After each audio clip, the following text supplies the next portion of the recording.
Hey everybody, it's Dr. Sam Robbins. Today I'm going to reveal the 4 best carbohydrates for managing and lowering your blood sugar levels to prevent blood sugar spikes and insulin levels from rising too much. Now, I know these days people are really pushing the whole low carb or no carb or ketogenic diets and so forth. People, for whatever reason, think that carbs are evil and they're unhealthy, or they make you fat and bad for your brain and so forth. And this is just utter nonsense. Listen, as with any type of food, it's the kind of carbohydrates or fats and proteins you eat that can be good or bad for you. Now, in regards to carbohydrates, some are good and some are bad for your health, especially your blood sugar levels. And this is based on 2 main points: the glycemic index and the glycemic load. Now, both of these affect how your body reacts to the carbs that you eat and thus how much they increase your blood sugar and your insulin levels. Now, I'll give you all the specifics about both of these in a future video.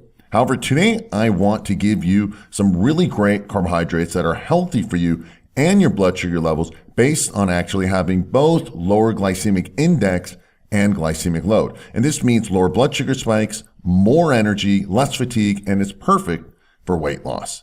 So today I'm going to reveal the 4 best carbs, and the first are vegetables. Now, I suggest you eat as many vegetables and greens as you like. Ideally, you should eat these first, then your proteins and fats, and finally your regular carbohydrates. Now, vegetables are a great source as they have very little sugars, total carbohydrates, and calories, and they're very high in fiber, and all this means lower blood sugar levels. Just don't cook them in oils or pour dressing and fat all over them, all right? Steam or raw is best, and add some salt and pepper for taste.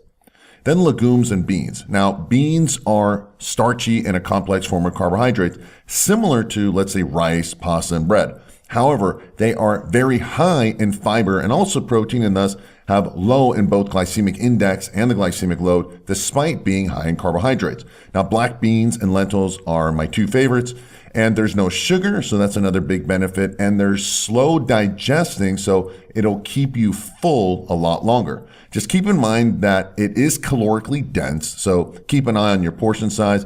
Lastly, it's best to cook them in a pressure cooker because it helps reduce lectin levels, inflammation, and also gas. Then we have melons and berries. Now, melons are very high in water content, so they tend to have much lower calories. And berries have lower carbohydrates, sugars, and calories, and also high in healthy fiber. So about a cup of these fruits have only about 15 grams or less of carbohydrates, and that's only about 60 calories or less, and have lots of antioxidants, vitamins, and minerals. Plus, some berries, such as raspberries, have a substance called ellagic acid, which help reverse certain aspects of diabetes. And finally, one of my favorite carbs is yams and sweet potatoes, which are very similar to each other. It's one of the healthiest. It's actually the healthiest out of all the different potatoes. Now, they do have slightly higher glycemic index and load than the previously mentioned foods, but they are sweet tasting, which will satisfy that occasional sweet tooth you may have. And they also have lots of health benefits, vitamins, minerals, and fibers.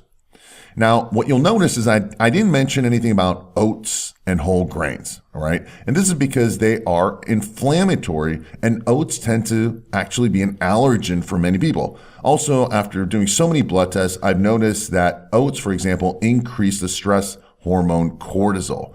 That's why I didn't mention them and some other carbohydrates, but you can have them, just limit them. So in summary, and the bottom line is that you shouldn't be afraid of carbs. It's best that you don't eat them alone, all right? Mix them with the proteins, the fats, and higher fiber foods to lower the glycemic load of the meal and thus help reduce blood sugar spikes.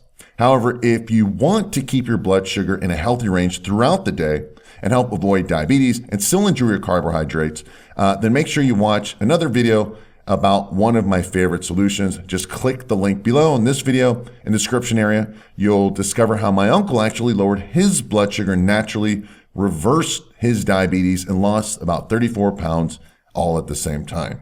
If you aren't already subscribed, please do so now and make sure you click that bell icon so you'll be notified when new videos are released. As always, thanks for listening and have a happy and healthy day.